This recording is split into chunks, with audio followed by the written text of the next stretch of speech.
Hey everybody, Dragonfire here, and the topic of my video today is going to be a Def Leppard album ranking. That's a Def Leppard album ranking. That's right, I am ranking the albums from Def Leppard, and I will be doing all of their albums from the 80s and 90s. All right, from the 80s and 90s. Yeah, when I looked at the Def Leppard discography, I just didn't feel like I wanted to listen to all of the ones afterwards. I've heard most of them. I've heard, pieces here and there. And while I do think that some of the stuff is okay, what I really wanted to focus on for this video was their 80s and 90s discography. Um, so, I will be ranking uh, 8 albums. I will be including retroactive in my ranking, even though it's not, I guess, not technically considered a studio album by Def Leppard. It is their it is like a compilation of leftovers put together by the record company. But I actually think it's pretty good and it's going to rank well in my ranking, and I want to talk about that one. So that one's going to be included in my ranking along with the 7 proper studio albums that they put out in the 80s and in the 90s. So, first off, in my album ranking, uh, my number 8 for Def Leppard of the 80s and 90s is going to be Slang. Now, I don't have a physical copy of Slang. I do own the album, but not in physical format. I have a download. Um, a legal download. But Sling is just not my cup of tea. It's not what I prefer when it comes to Def Leppard, and it really feels like they're trying to work with grunge and alternative that has become popular in the 90s. This album came out in 96, and it's definitely not what I want from a Def Leppard album. It is just it's a little too Def Leppard trying to be 90s when really their greatest work was in the 80s, and that even in the 90s I felt like they could have kept doing 80s more orientated stuff, and I've always thought that uh, it was a mistake for them to try to go and try to just be an alternative band, or do whatever was popular at that time. And yeah, I don't ever really need to hear Sling again, and it is my number 8. Okay, my number 7 is going to be Euphoria. Now, I'm like 90% sure that I actually have a physical copy of Euphoria around here somewhere. It's their 1999 album, and you could say that there were, I would think, elements of maybe just kind of general pop music, just pop in, say, probably from the third album onward. It sounds way more poppy than the first 2 albums, and I like that. I like some pop. However, in Euphoria, they were course correcting from Slang from 96, the last album to come out before Euphoria. They course corrected uh, with Euphoria in 99. And I think they just went too far. It is just too much pop. They lose any of their hard rocking edge. Um, and it is just, um, in my opinion, it just doesn't work. It's too far over the edge. It's too much pop. Um, they just lose me. It sounds like soft rock. It's just a little too much for me. So Def Leppard really lost me with Euphoria, and that's why it comes in at my number 7. So Slang, my number 8, and Euphoria, my number 7. Okay, now getting on to my number 6. And this may shock some people, but for my number 6, I'm choosing On Through the Night, Def Leppard's debut album from 1980. Now, Def Leppard did put out an EP in '79. It was just a short little three song EP, barely larger than a single, right? Because singles even usually have B sides, so singles usually have 2 songs, but they did put out a short little 3 song EP in '79. But this album, On for the Night, came out in 1980 and was their first full length studio album. Um, I really think that with this album, I hate to say it, they sound just a little generic. They sound like a rock slash metal band, a little bit of rock, a little bit of hard rock, a little bit of heavy metal, type sound.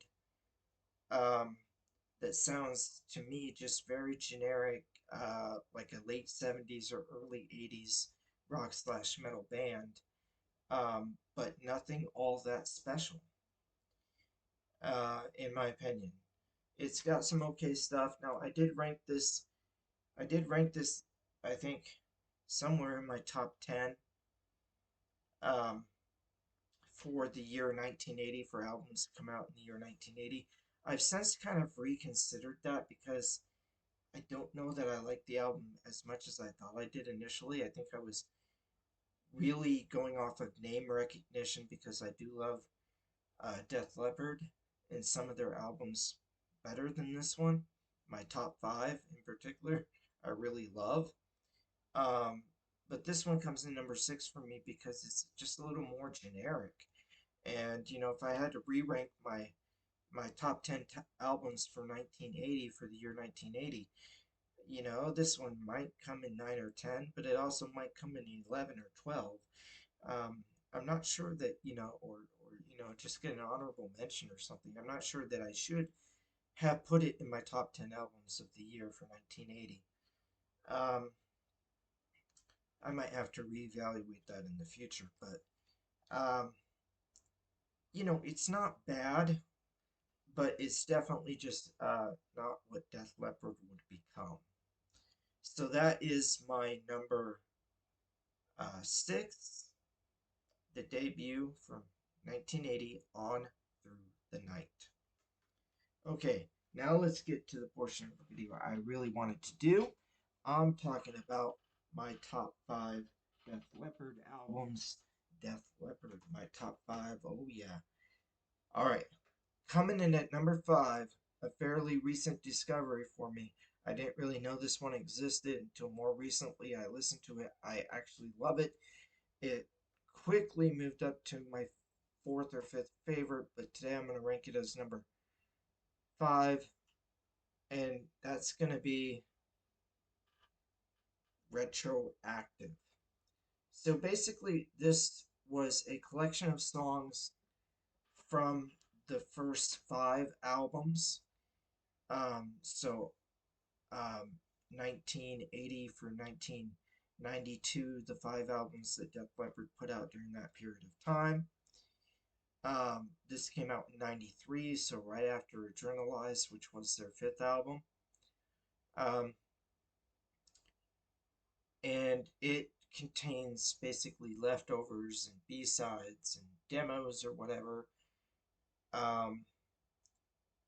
And just put together of songs that for whatever reason were not used. I think there might be one song on here that's an alternate version of a song that actually did make it on an album or whatever. But anyway, it's enough new material. It's actually 13 songs.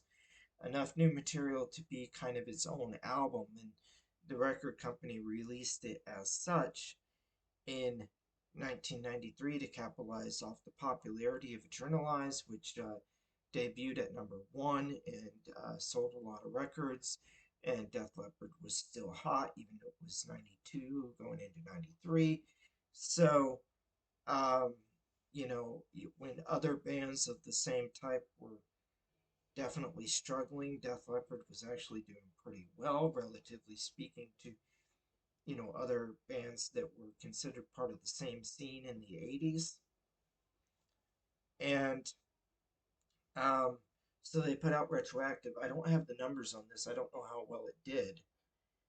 Um, but um, it is one that I really, really enjoy. And just think that it's a fantastic uh, listen. Yeah, Miss You in a Heartbeat is kind of a slow ballad on this one that sticks out among the songs for me. But the whole thing is really good. Um, yeah, Retroactive. I think they should just claim this one as an album. I don't know if they play any of these songs live in concert, but they should. Um, yeah, great stuff. Great stuff, and it's my number 5. My number 4, Def Leppard's Pyromania. Um, yeah, again, I don't know. Um, I mean, this is just classic Def Leppard right here. It's from 1983, their third album. Um, the production on here by John Mutt Lang. Mutt Lang, one of the greatest producers in music history. Um,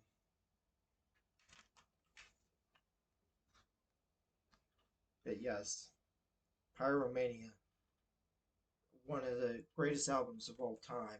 It does come in number 4 for me, just because I like the 3 that are above it even more, but that doesn't take away that this is a classic album.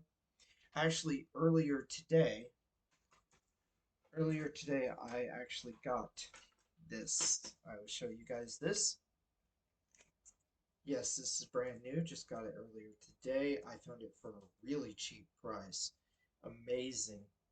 Um, Vinyl, pretty much in great condition, pretty much mint condition as far as I can tell.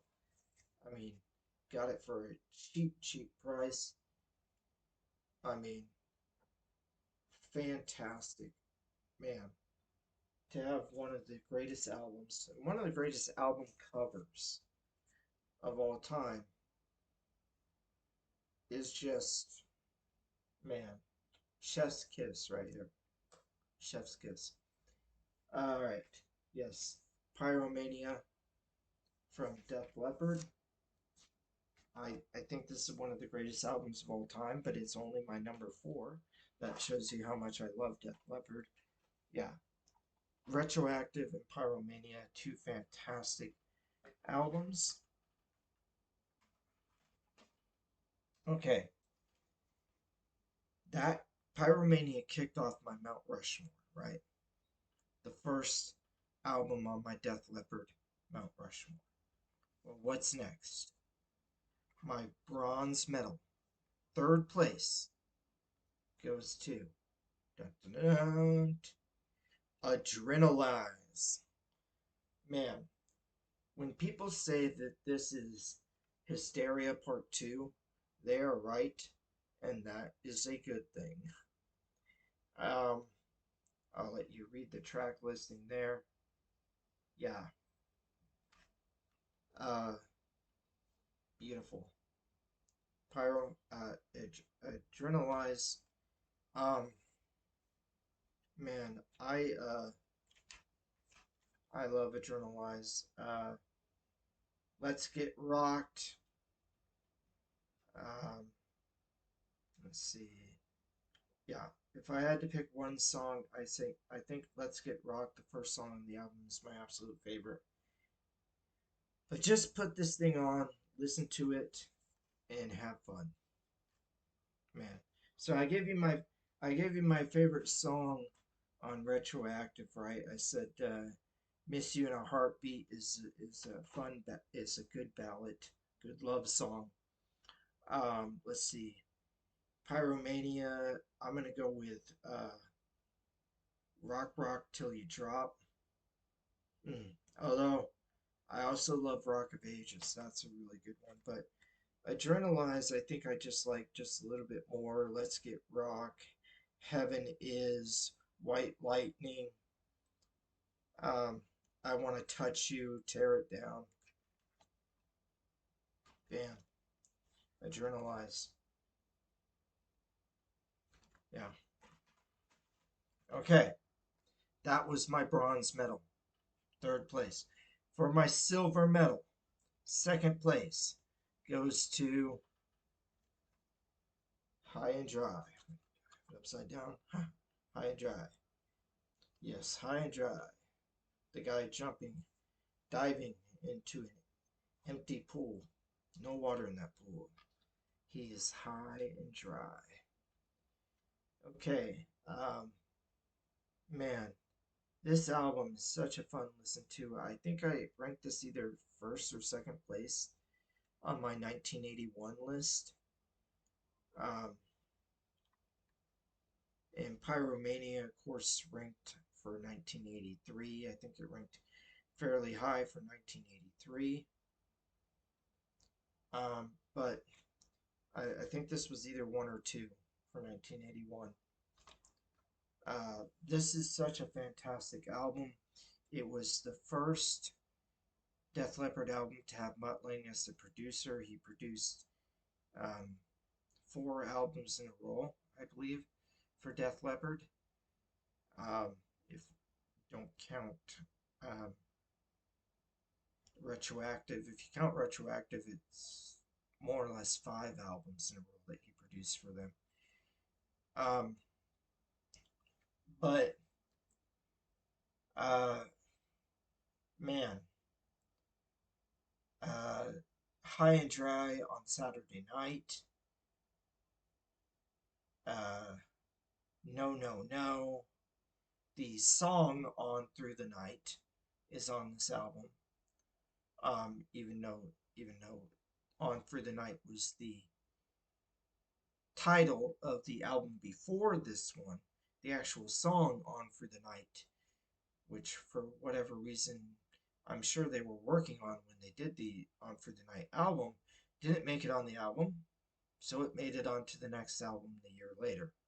Kind of weird, uh, but yeah, Lady Strange, Bringing on the Heartache, another hit and run.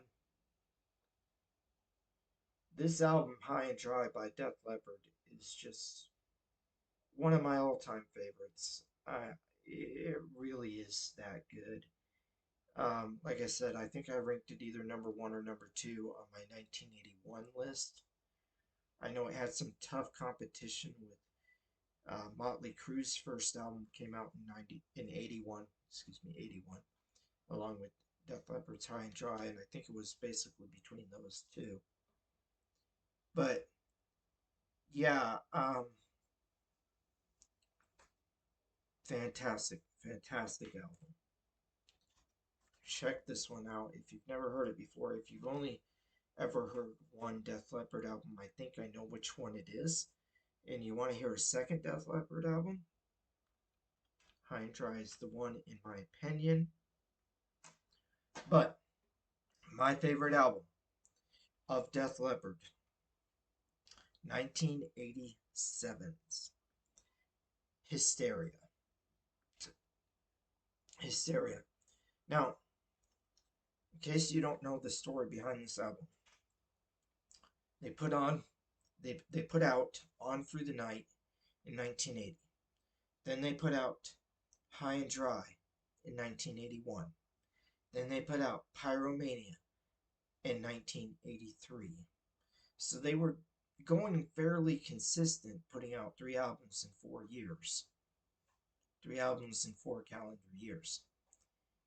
But then you'll notice a big gap between 1983 and 1987. You know, a 4 year gap before they finally put out Hysteria. And the reason for this was their drummer getting in a car accident, losing his arm, having to have it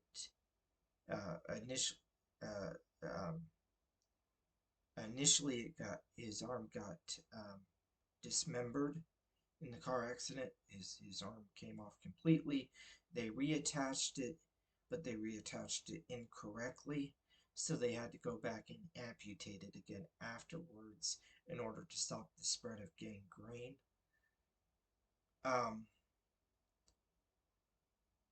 But 4 years later, they would come back, and with a one-armed drummer,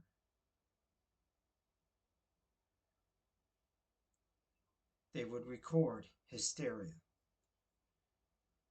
The best Def Leppard album, in my opinion, and in many people's opinion, the best selling, most copies sold of any Def Leppard album. One of the greatest hair metal albums of all time, one of the greatest 80's albums of all time, the greatest Def Leppard album of all time. I have here a copy that is an import from Japan, special Japanese import. It includes an extra bonus track on my copy. So it has 13 tracks instead of 12 in this copy. Love and Affection, Gods of War, Don't Shoot Shotgun, Run Wyatt, Hysteria, Excitable, Pour Some Sugar on Me, Love Bites, Animal, Rocket, Woman. Every song on this is fantastic. One of the greatest albums of 1987, one of the greatest albums of all time. Now, if you've been following my yearly album rankings, you'll know I have done all the way from 1980 through 1986. Yes, I believe the last video I did was on 86. So, that means 87 is coming next, my next video, which I plan to put out approximately 1 week from today. I plan to put out my ranking for the top 10 albums of 1987. Will Def Leppard Hysteria be my number 1 for the year 1987? Well, let me tell you, it's got some tough competition because there were other awesome albums that came out in 1987. And if you've watched my channel before, you might know some of those albums that I love from 1987. So you will have to tune in to the next episode to see if Hysteria is my pick for the number 1 album, the gold medal of 1987. All right, everybody. This has been Def Leppard album ranking. Thank you so much. Dragonfire out.